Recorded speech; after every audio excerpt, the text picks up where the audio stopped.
Hello दोस्तों, स्वागत है आपका हमारे YouTube चैनल सरस्वती क्लासेस पर। आज हम इस कंपटीशन क्लास में पढ़ेंगे रीजनिंग, और रीजनिंग के अंदर का हमारा चैप्टर रहेगा कोडिंग डिकोडिंग। तो कोडिंग डिकोडिंग ध्यान से समझिए, ये बहुत ही महत्वपूर्ण चैप्टर है। हर परीक्षा में इसके प्रश्न पूछे जाते हैं। तो चलिए शुरू करते हैं। सबसे पहले यहाँ कोडिंग डिकोडिंग पढ़ रहे हैं, तो कोडिंग डिकोडिंग को हम लोग तीन भाग में डिवाइड कर लेते हैं। कोडिंग डिकोडिंग तीन भाग में हम लोग डिवाइड कर लेते हैं। इसको हम तीन भाग में पढ़ेंगे।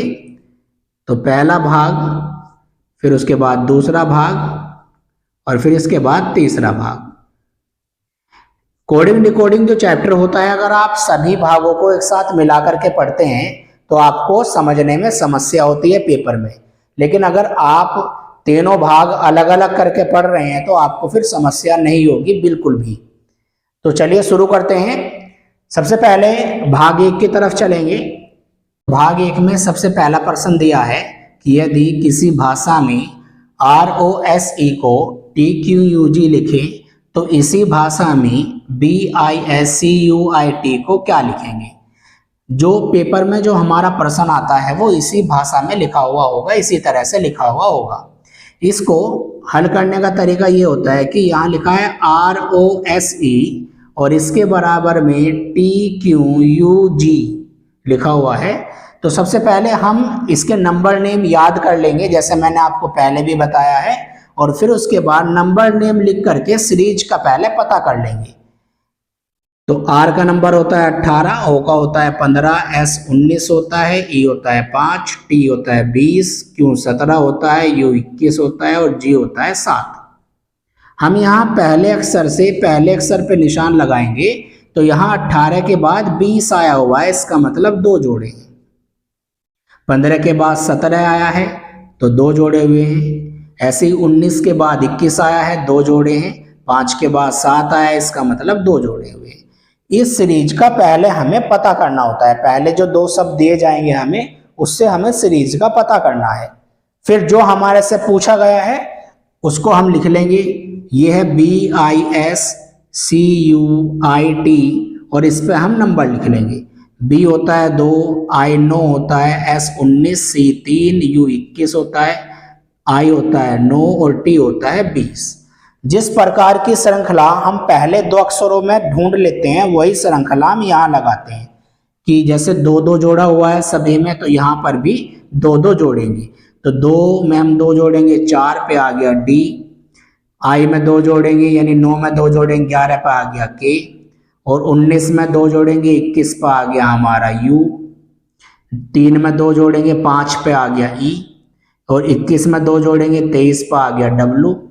और 9 में 2 जोड़ेंगे, 11 पे आ गया K। और 20 में 2 जोड़ेंगे तो 22 पे आ गया हमारा V। ये हमारा आंसर है।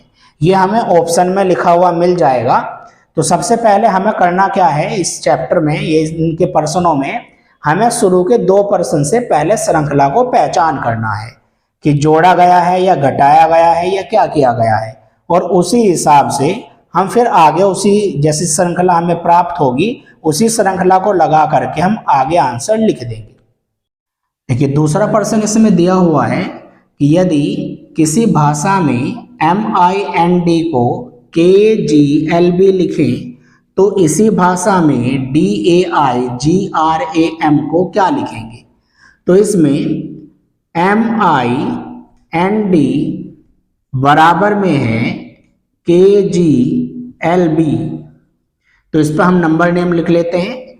M हमारा होता है 13, I 9 होता है, N 14 होता है, D होता है 4, K 11 होता है, G होता है 7, L 12 होता है और B होता है 2।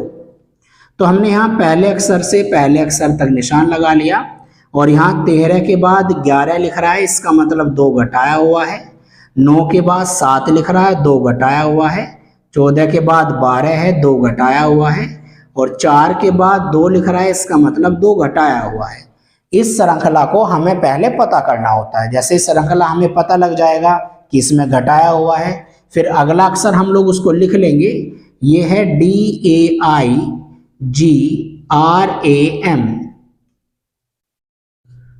तो यहाँ D हमारा 4 होता है, A 1 होता है, I होता है 9, G 7 होता है, R 18 होता है, A 1 और M होता है 13। देखिए यहाँ पे श्रृंखला है कि दो दो घटाना है, तो 4 में से हम 2 घटाएंगे, 2 आ जाएगा यानी B।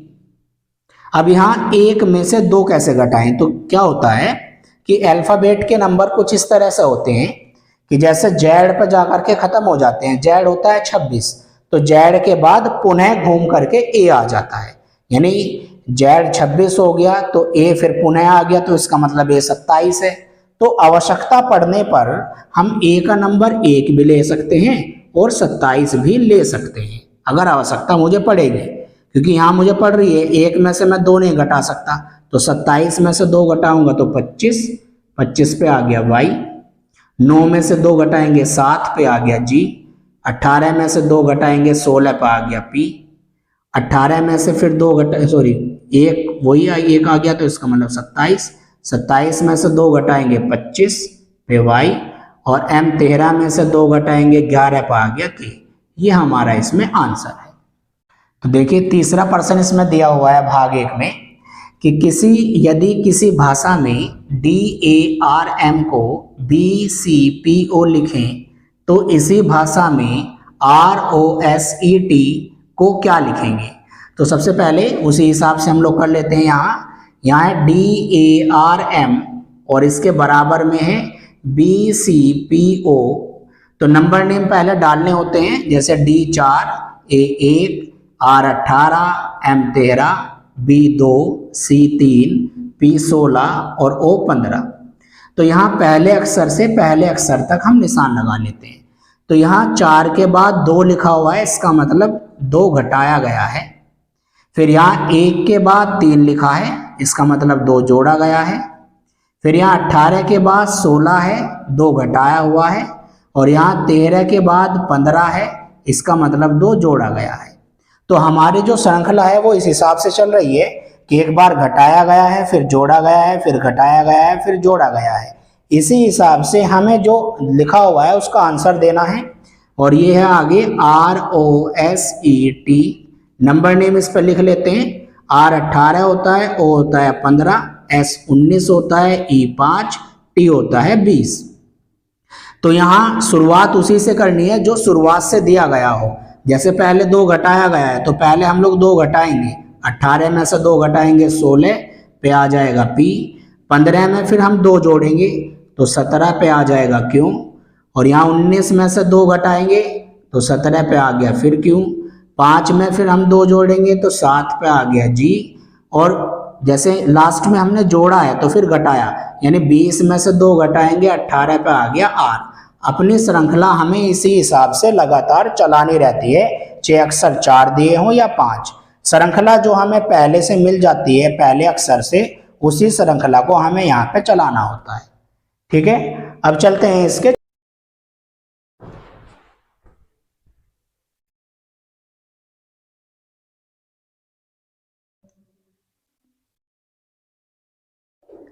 देखिए तो इसमें भाग 1 में चौथा प्रश्न दिया हुआ है कि यदि किसी भाषा में LIGHT को WKJLO लिखें तो इसी भाषा में BULB को क्या लिखेंगे। तो उसी रूप से हम लोग करेंगे। यहाँ LIGHT और बराबर में लिख रहा है WKJLO। नंबर नेम डाल लेते हैं। L12 होता है I9 G7 H8 T20 W23 K11 J10 L12 O15। तो जैसे मैंने नंबर नेम डाल लिए, अब यहाँ पर सीरीज लगानी शुरू करते हैं। यहाँ 12 के बाद 23 लिखा हुआ है, इसका मतलब 11 जोड़े हैं। 9 के बाद 11 लिखा है, 2 जोड़े गए हैं, और 7 के बाद 10 लिखा है, 3 जोड़े गए हैं, जो कि एक गलत सीरीज है, जो कि एक गलत तरह की श्रृंखला है। अब आप इसकी पहचान कैसे करेंगे कि ये गलत तरह की श्रृंखला है। इसकी पहचान इस हिसाब से हो जाएगी कि यहाँ आप देख रहे हैं कि हमने 3 अंक को लिया है, जबकि तीनों ही अंक अलग अलग आ रहे हैं। अगर ये 3 अंक वाली श्रृंखला भी होती तो तब भी क्या आता, 11 आ गया, 2 आ गया, फिर 11 आ जाता घूम करके, लेकिन नहीं आ रहा है। इसका मतलब ये सारे अंक एक दूसरे से भिन्न हैं, जिनका कोई तालमेल नहीं हो रहा है। इसका मतलब ये श्रृंखला गलत है। अगर ऐसा पर्सन कोई आ जाए कि जिसमें हमें लग रहा है कि ये श्रृंखला गलत है, उसे करने का उपाय ये होता है कि हम क्या करें कि शुरू के अक्षर से शुरू के अक्षर तक निशान लगा रहे हैं। अब जब श्रृंखला गलत आ गई तो अब हम क्या करेंगे कि लास्ट के अक्षर से शुरू के अक्षर तक निशान लगाएंगे, यानी हम पीछे के वर्ड से पढ़ना शुरू करेंगे। तो यहाँ 20 के बाद 23 है, 3 जोड़ा गया है। 8 के बाद 11, 3 जोड़ा गया है। 7 के बाद 10, 3 जोड़ा गया है। तो सही आ गई ना श्रृंखला। इसी हिसाब से श्रृंखला सही आ जाएगी कि 9 के बाद 12 है, 3 जोड़ा है। 12 के बाद 15 है, 3 जोड़ा है। तो ये हमें पेपर में या एग्जाम में अपने आप देखना पड़ेगा कि श्रृंखला शुरू के नंबर से लग रही है या लास्ट के नंबर से लग रही है। कोई नहीं बताएगा, यह हमें अपने आप ही प्रैक्टिस से समझना पड़ेगा। चलिए शुरू करते हैं। तो आगे BULB का हमें बताना है। तो B होता है 2, U 21 होता है, L 12 होता है, B 2 होता है। तो लास्ट के अक्षर से हमें लिखना है। कभी भी ऐसा मत करना सीरीज तो सही पता लग गई कि हमें लास्ट के अंक से, उत्तर आपने शुरू से लिख दिया तो गलत है। जब लास्ट के अंक से है तो हमें भी लास्ट के अंक से ही शुरुआत करनी है। तो यहाँ 2 में 3 जोड़ेंगे 5 पे आ गया E, 12 में 2 जोड़ेंगे 15 पे आ गया O, 21 में 3 जोड़ेंगे 24 पे आ गया X, और 2 में 3 जोड़ेंगे 5 पे आ गया E, और ये हमारा आंसर है। क्या लिखेंगे? तो शुरू करेंगे इसको लिखना कि DUC के बराबर में है WFXP। नंबर नेम डालने, D 4 होता है, U 21, C 3 के 11, W 23 होता है, F 6, X 24, P 16 होता है। और हम शुरू के अक्षर से शुरू के अक्षर तक निशान लगाते हैं। जब हम शुरुआत करते हैं किसी भी पर्सन की तो पहले स्टेप से ही शुरुआत करते हैं, यानी शुरू के नंबर से ही हमें लगाना है। 4 के बाद 23 लिखा है, इसका मतलब 19 जोड़े गए हैं। फिर 21 के बाद 6 हैं, तो इसका मतलब है 15 घटाए हुए हैं। तो हमें लग ही रहा है कि शुरू से ये सीरीज सही नहीं बैठ रही है, क्योंकि अंक हमारे जो है वो मैच नहीं कर पा रहे हैं। तो मैच नहीं कर पा रहे हैं तो लास्ट के अंक से हम लोग सीरीज लगाने की कोशिश करते हैं कि 11 के बाद 23 है तो 12 जोड़ा गया है। 3 के बाद 6 है, 3 जोड़ा गया है। 21 के बाद 24 है तो 3 जोड़ा गया है, जो भी गलत श्रृंखला है, क्योंकि इनमें भी कोई तालमेल नहीं आ रहा है। तो जब तालमेल नहीं आ रहा है तो अब हम कोई दूसरा तरीका आजमाते हैं, कोई दूसरा तरीका सोचते हैं। दूसरा तरीका इसमें अगर हम सोचेंगे तो वो ये रहेगा कि हम पहला और यहाँ का पहला अक्षर को जोड़ करके देखें तो जोड़ का हो जाता है 27। भाई 23 और 4 27, 21 और 6 27, 3 और 24 27, और 11 और 16 27, और 27 का मतलब ये हो रहा है कि ये उल्टा लिखा हुआ है, एक दूसरे के उल्टे वर्ण हैं। जैसे आप A का नंबर 1 होता है, Z का होता है 26, और दोनों विपरीत वर्णों को अगर आप जोड़ेंगे तो होगा 27। इसी हिसाब से जब अगर कहीं पर जोड़ करके नंबर 27 आ रहा है, इसका मतलब ये उल्टा वर्ण लिखा हुआ है। इसी के हिसाब से, यानी इसी नियम के हिसाब से हमें ये वाला DOG का कोड निकालना है कि DOG का कोड क्या होगा। तो D होता है 4, O होते हैं 15, G होता है 7। अब मुझे 27 करना है, तो 4 में मैं क्या जोड़ूं जो 27 हो जाए। तो 4 में जोड़ना पड़ेगा 23, 27 हो जाएगा। 15 में क्या जोड़े जो 27 हो जाए, तो 15 में जोड़ना होगा 12, तो 27 होगा। अब 7 में क्या जोड़े 27 हो जाए, तो 7 में जोड़े 20, और 20 पे क्या आता है T, और ये हमारा इसमें आंसर आ गया। ठीक है, ये पहला भाग है। पहले भाग में इस तरह के प्रश्न होते हैं जो सभी प्रश्न हमारे अल्फाबेट के नंबर पर आधारित होते हैं, सीरीज पर आधारित होते हैं। ठीक है, अब चलेंगे हम भाग 2 की तरफ। तो देखिए भाग 2 में हम पहला प्रश्न पढ़ रहे हैं कि यदि SUNDAY बराबर में YADNUS तो ROSE का हमें बताना है कि क्या होगा। सबसे पहले मैं आपको बता दूं कि ये भाग 2 क्यों है और वो भाग 1 क्यों था। भाग 2 और भाग 1 का अंतर क्या होता है। भाग 2 इसलिए इसे इसलिए कहा जाता है क्योंकि आप देख भी रहे हैं कि इधर के सारे अक्षर उधर की तरफ मैच कर रहे हैं। S भी लिखा हुआ है, U भी लिखा है, N भी लिखा है, D भी कहीं ना कहीं लिखा है, आगे या पीछे पर लिखा हुआ है। अगर आपके इधर के लिखे हुए अक्षर इधर की तरफ मैच कर रहे हैं, इसका मतलब ये भाग 2 है।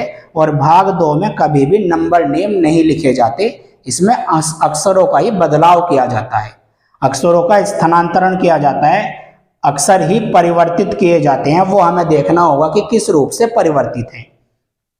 तो यहां हम देख रहे हैं कि SUNDAY बराबर में है YADNUS, तो इसका मतलब ये अक्षर इस वाले से उल्टे लिखे, उल्टी तरफ से लिखे हुए, S इधर से लिखे हैं और ये इधर से लिखे हैं SUNDAY, और इसी हिसाब से हम इसको लिख देंगे R की तरफ से शुरू करके उस तरफ, यानी ROSE, और ये हमारा इसका आंसर है। ठीक है, क्लियर होगी बात। ये भाग 2 का प्रश्न है। तो भाग 2 का एक और प्रश्न है, उसको भी आप जरूर नोट करें। ये है यदि RESULT बराबर में SULTRE, तो REMOON को क्या लिखेंगे? तो हम यहाँ देख रहे हैं कि जिस तरह ये अक्षर का बदलाव किया गया है उसी अक्षर का हमें बदलाव करना है। सारे अक्षर इधर के अक्षर उधर मैच कर रहे हैं। तो यहाँ हम देख रहे हैं कि RE जो शब्द है ये बाद में आया हुआ है, बाकी 4 अक्षर जो हैं वो शुरुआत में आए हुए हैं। तो वही हमें वहां पे करना है कि RE हमें बाद में लिखना है और बाकी 4 अक्षर हमें शुरुआत में लिखने हैं, यानी MOON और RE, ये हमारा इसका आंसर है। ठीक है, तो ये भाग 2 है। भाग 2 के सभी प्रश्न इसी तरह से होते हैं। इसमें क्या होता है कि जो अक्षर इधर के अक्षर उधर मैच कर जाएंगे तो हमें उसमें श्रृंखला नहीं लगाना है, हमें उसमें सिर्फ ये देखना है कि कहाँ के अक्षर कहाँ परिवर्तित किए गए हैं, कहाँ रखे हुए, उसको क्रम देख करके हमें उसका आंसर बताना है। तो ये भाग 2 है। आप सभी प्रश्न भाग 2 के कर लीजिएगा। तो भाग 3 में पहला प्रश्न दिया हुआ है कि यदि C बराबर 3, FEAR बराबर 30, तो HAIR बराबर में क्या होगा? अब ये तीसरा जो भाग है वो दूसरे पहले भाग से संबंधित होता है, यानी वही नंबर नेम की हमें जरूरत पड़ने वाली है। जैसे C 3 होता है तो 3 ही लिखा हुआ है, F होता है 6, E 5 होता है, A 1 होता है, R होता है 18। तो 6, 5, 11 और 1 12, 12 और 18 30, यानी हमें इसको जोड़ करके देखा तो ये जोड़ करके 30 आ गया। तो जैसे जोड़ करके 30 आ गया, आगे वाले को भी हमें जोड़ करके लाना है। H 8, A 1, I 9, R 18, 8 और 1 9, 9 18 और 18 जोड़ करके हो गया 36, यानी इस वाले प्रश्न का आंसर है 36। भाग 3 का जो प्रश्न होता है वो इस तरह से लिखा हुआ होगा, और इसकी एक खास बात मैं आपको बताता हूं कि ज्यादातर प्रश्न जो है ना वो जोड़ करके हल हो जाते हैं। आप नंबर नेम लिखेंगे, जोड़ेंगे तो जोड़ करके ही सामने लिखा हुआ होगा। मैंने कहा ज्यादातर होंगे, 90% प्रश्न जोड़ करके हो जाते हैं, लेकिन 10% प्रश्न ऐसे होते हैं जो अलग से गुना भाग जोड़ के ना हो करके किसी और तरीके से हो सकते हैं। ठीक है, तो दूसरे प्रश्न पे चलते हैं। यहाँ लिखा है F बराबर 6, MAT बराबर 34, तो CAR बराबर बताना है क्या होगा? तो सबसे पहले F का हमारा नंबर होता है 6 लिखा हुआ है। अब यहाँ से तो कुछ नहीं समझ पा सकते, आगे चलते हैं। तो M 13 है, A 1 और T 20, तो 20 और 1 21 और 13 हो गया 34, यानी ये जोड़ करके हो रहा है जी। तो जोड़ के हो रहा है 34, ये वाला भी हम जोड़ के करेंगे। C 3, A 1, R 18, 18 और 1 19 और 3 हो गया 22, यानी इसका आंसर आ गया 22। अब इस तीसरे प्रश्न की तरफ चलते हैं। तो यहाँ A का नंबर 1 होता है, T का होता है 20, हम जोड़ें तो 20 और 1 हो गया 21, जबकि लिखा हुआ 20, इसका मतलब ये जोड़ कर नहीं हो रहा है, ये किसी और तरीके से है। तो जोड़ कर नहीं हो रहा है तो कुछ और हो रहा होगा। तो B2, A 1, T 20, इसका अनुमान लगाएं तो 20 और 2 22 और 1 23, ये भी जोड़ कर नहीं हो रहा है। तो जोड़ कर नहीं हो रहा है तो गुना करके देखें तो 20 कम 20, यानी गुना करने से हो रहा है। 20 कम 20 और 20 दूनी 40, ये भी गुना करके हो रहा है, 40 ही लिखा हुआ है। तो R होता है 18, A 1, T 20, हम भी यहाँ गुना करके करेंगे। तो 20 कम 20 और 20 की गुना 18 में करेंगे, हमारा आंसर आ गया 360। ठीक है, यानी प्रश्न गुना करने से भी होता है। आगे चलते हैं चौथे प्रश्न की तरफ। R का नंबर होता है 18, परंतु लिखा है 6, वो मुझे नहीं पता कैसे लिखा हुआ है, पर मैं आगे थोड़ा और देखूं तो P होता है 16, E 5, L 12, तो परंतु लिखा हुआ है 11। तो ऐसा हो सकता है कि जोड़ा गया हो 16 और 5 हो गया हमारा 21 और 12 हो गया 33। 33 देख करके इस चीज समझ में आ रही है कि इसको 3 से भाग किया गया है, तो 3 छंग 18 आ गया है। इसको 3 से भाग दिया है तो 11 आ गया है। तो आगे भी हम क्या करेंगे, जोड़ करके 3 से भाग दे लेंगे। तो जी होता है 7, ए 1, P 16, 16 और 1 17, 17 और 7 हो गया 24, और 3 से हम भाग देंगे तो 3 अठे 24। हमारा आंसर आ गया 8। ये कोडिंग डिकोडिंग का भाग 3 है, सबसे महत्वपूर्ण भाग होता है। इसमें जोड़ा भी जाएगा, गुणा भी की जाएगी, भाग भी की जाएगी, और अन्य विभिन्न तरह के प्रश्न होते हैं जो आपको अपने प्रैक्टिस में निकालने हैं। तो ये कोडिंग डिकोडिंग के तीनों भाग हैं, आप तीनों भाग कवर कर लीजिए।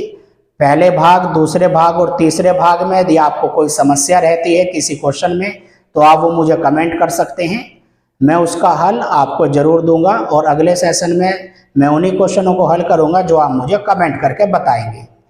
अगर वीडियो आपको अच्छी लगी हो, आप हमारे साथ जुड़ना चाहते हो, तो आप चैनल को सब्सक्राइब करें, लाइक करें और शेयर भी करें।